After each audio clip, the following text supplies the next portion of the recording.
All right, hi and welcome YouTube. Johnny B, UpsideDownDrafting.com. I hope you're well out there. Today we're going to talk about trades. We're going to talk about different owners in your league, redraft or dynasty. It's a little bit more towards the dynasty folk out there. But if you're playing redraft and you do trades and they are happening, readily available and optional for you, you might get something out of this video too. Or at the same time, you may know all this stuff. So if you know more than I do, great, send me some tips and tricks on how you can make a better deal. We're going to talk to a couple different scenarios. Scenario number one, this is the guy who wants a fair, balanced trade, man. He's got the test tubes out. He wants to make sure everything's even Steven. No buyer's remorse here. He does not want to buy a lemon. He does not want to buy an old house that's going to have a water leak or a slab leak. So you got to make sure it's a balanced, fair offer. These type of folks, the way I operate with them is very simply, I send them a text message.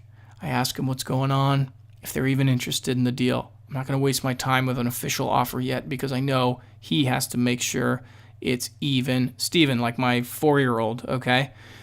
Next, I kind of shoot out an email maybe a week later. I show him some stats, trends, maybe some important information. And then I lead into an official offer out for a trade. I don't do that right away with the even Steven folk because, again, I'm trying to build a case like a lawyer here. I'm trying to show him and walk him down a garden path. And then what I do is I keep adding ancillary side players. The trick to trading, especially in Dynasty, is you start off with trade A. You morph it into this category type of owner. Again, if you're playing Monopoly, you should know this type of owner. If you've been playing years and years and years like I have, it's the same cat, okay? The same guy that I know I'm dealing with. So I throw some ancillary side picks. Maybe I'll throw him a next year's 6th round, next year's 7th round. I'll throw him some kind of players that may make the trade a little bit different. I notice with these type of guys, I'll send out, a straight up trade, running back for a running back, and no answer. Or I'll get, no way, that's not fair. Again, this guy doesn't want to lose a trade. He's very worried about that. So again, I always try to throw ancillary side picks and players in. The next type of style owner, again, in what I call trading 101, is going to be the guy that's just too damn busy. He's not going to get back to you. This owner's inundated with his real life. This is fantasy football, if everybody recalls. It's supposed to be fun. It's supposed to be a hobby, something you do on the side. But, this guy, he's trying to make a living for his family. All fine and dandy, man. That's what you should be doing out there. Fantasy should be something on the side that's for fun. But I get it. There's a lot of guys, and I know who these people are. They simply just don't respond to anything. I mean, somebody scores a touchdown on Sunday, you shoot them a nice note. Hey, nice job. You won't hear back from him at all, even on a day off. So this guy's inundated, man. He's got regular stuff. He may have kids. Again, if you've been playing long enough, if you're talking Dynasty here or even redraft, you should know who this guy is too. And my thing is MFL.com, the one I use.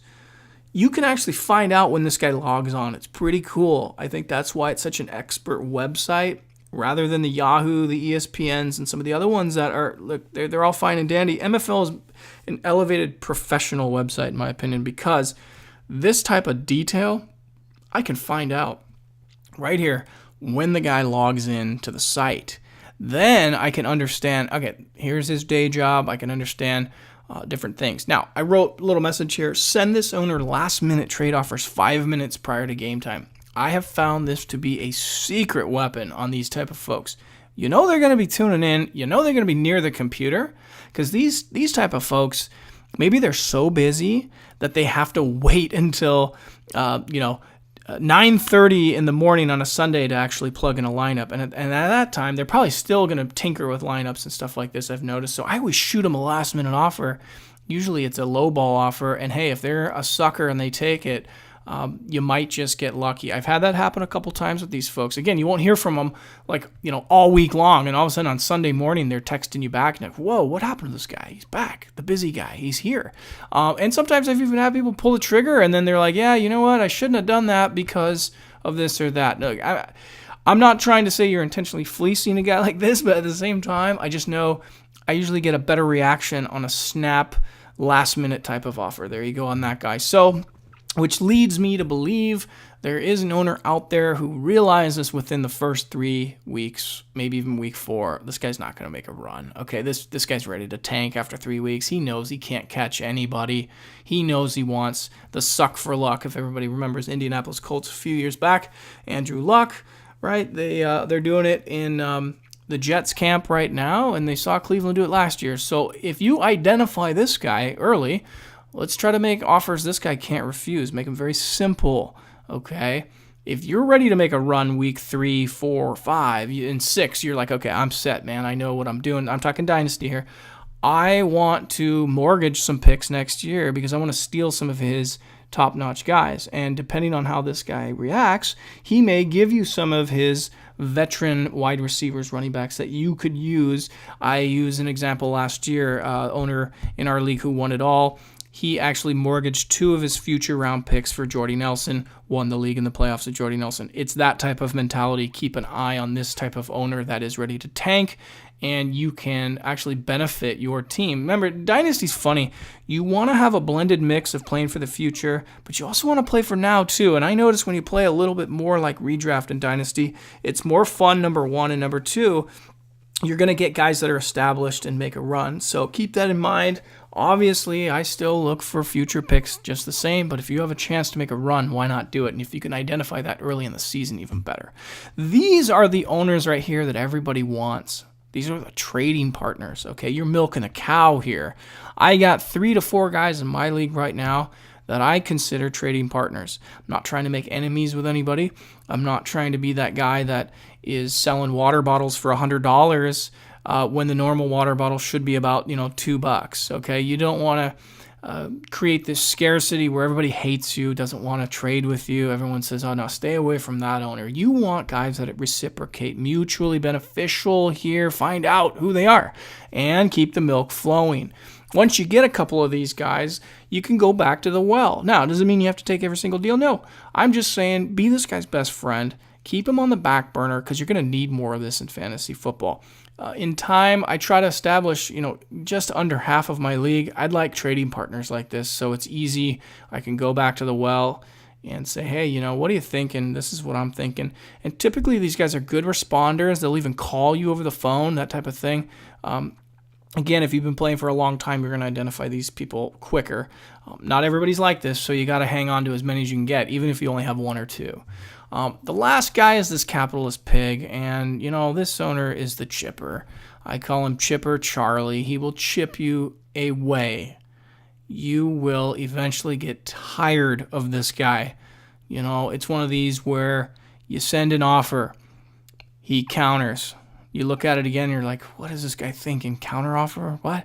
And then now you build a completely different structured trade. It goes back tennis court, serve over the fence, and then he says, no, that's not what we want. We're going to go ahead and send you another offer. He just chips you away, man. He's going to get the best of you. Everything is a deal. He's going to force you to overpay everything, which in some ways you can take advantage of that. I can talk to you about that on another show, but the best time of year for these folks is non-season. I only trade with these type of folks, and I know exactly who they are. I can sniff them out early. Off-season dynasty type of stuff to trade with. I don't deal with them in season. I'm not going to spend the time. I don't want to play Chipper Charlie.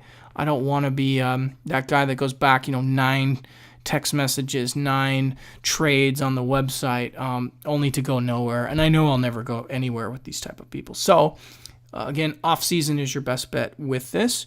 And when you do trade, I think you want to also make it positive. Somehow throw a positive spin like you're thinking about the other guy. And at the same time, you're going to have to give up something good too. You can't always try to win trades. I get that all the time. Oh, I totally won that trade. Well, I think the closer you keep it to the level-headed guy up here, the best for everybody in the league, and then you can get more of these guys flowing. Again, you're only going to have a few tankers in the league, and you're only going to have a few busy dudes, and you're only going to have a few of these. So really, this is what we're after. We want these trading partners. Johnny B, UpsideDownDrafting.com. If you have any questions on trades, I can show you how to structure a few trades where they're not super detailed, where you got 5 assets and 3 draft picks, and now the other owner's confused. You don't want that. I can show you how to kind of dwindle it down and then make it attractive to help you out. Jonathan, UpsideDownDrafting.com. They call me Johnny B, but you can hit me up at Twitter, UDDWorks, or UpsideDownDrafting@gmail.com. I will see you on the next show. Be well, be safe, and go dominate your league.